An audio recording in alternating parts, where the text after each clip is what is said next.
so much to consider as Britain prepares to leave the European Union. But back here in Africa, vote counting is ongoing in Tunisia's presidential election. Although formal results are yet to be announced, conservative law professor Kai Said and detained media magnate Nabil Kourou say they expect a deciding runoff will be held next month. And if confirmed by official results later today, it will represent a strong rejection of successive governments that have struggled to improve living standards or end corruption. Nearly 70,000 police officers were deployed across the country for the election that people hope will be free and fair.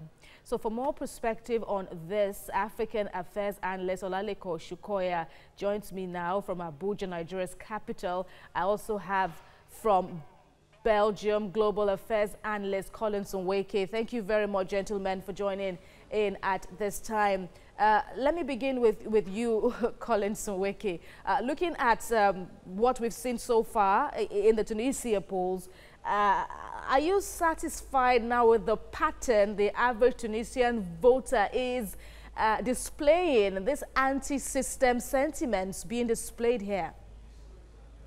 To a large extent, yes. I think there are three main issues to underscore here. Number one, the turnout was very low.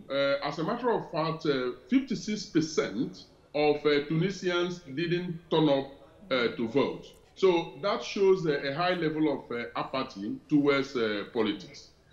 Number two, the two individuals that have emerged, winners, so to speak, for the runoff that will take place in November, are the most unlikely candidates. It tells us that this is an emphatic rejection of the political class in Tunisia.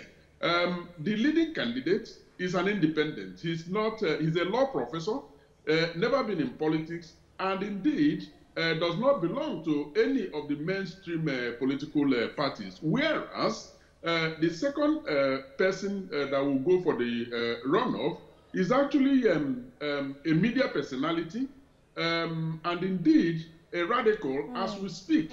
Right. And indeed, during the election, he was actually still in prison because, of charges of corruption and so on and so forth. So yes, absolutely, indeed. They're really striking features now that you've just explained, Nweke. But let me run those ideas along with your co-analyst at this point, Olalekan. What do you make of these? These two leading contenders are very different, but then they are riding on the same sentiments, aren't they? To sway voters, yes, I mean. Of course, thank you.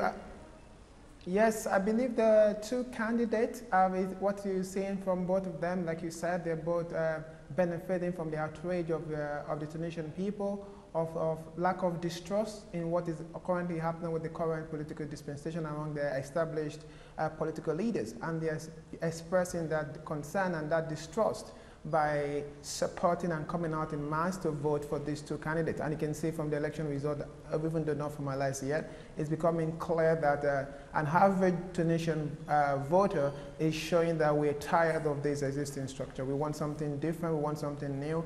We can no longer believe or trust the established political structure. And I think that is a message that is very clear from the election result. And I think that's it's just a reflection of what, and I think it's not surprising to see that in Tunisia, because if you look at what has happened since 2011 Arab Spring experience from Tunisia, it just shows that the Tunisian people are becoming more vocal, more interested in using their power in the ballots, or the freedom they have to express their concern and being the government accountable. They're very they have a history of doing that, and I think they've done that again with this election result that we can see. Absolutely. Nweke, so Professor Said is making several promises, top of which is calling for a radical decentralization of power. He's also saying he will be able, or he will remove officials from office. These are rather ambitious promises. What do you think? Well, what I think is that if he gets his way and actually win the election, it means that he represents the thoughts and the minds of the Tunisian people, And what that also means is that the issues is brought to the front burner are issues that Tunisia, the government, should indeed be tackling. Now, let's also remember that post-2011 revolution, there was a constitutional review that actually brought forward a constitution that has now been tried and found to be too complicated for Tunisia. As a constitutional law professor, he has zeroed into all of these opportunities and indeed telling people exactly what their minds are. And so, yes, such a sweeping reform is necessary irrespective of who wins the election. And Olalekan, so for the other man now, interesting that he campaigned from prison, he's still in prison, his case is still very much alive in courts. How does such a candidate, get to be among the leading contenders for this very important race?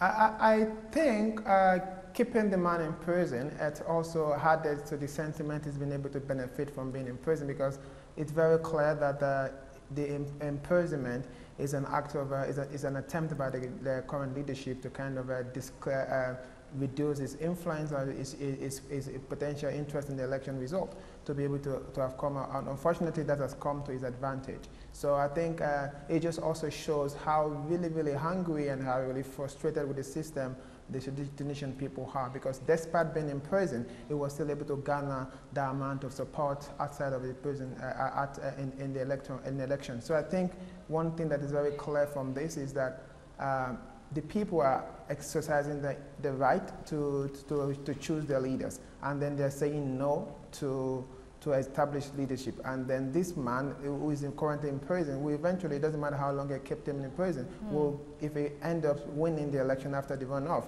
it means that it will automatically be released, he will have immunity, and he will be able to release, because this is just political, his imprisonment, and that is just one thing that has come up from this. And it's just, I think the people are just speaking their mind, and it's becoming very clear about it. All right, gentlemen, let me thank you both. Collins Nweke from Belgium and Olalekan from Nigeria's capital, Abuja. Thank you once again for your contributions.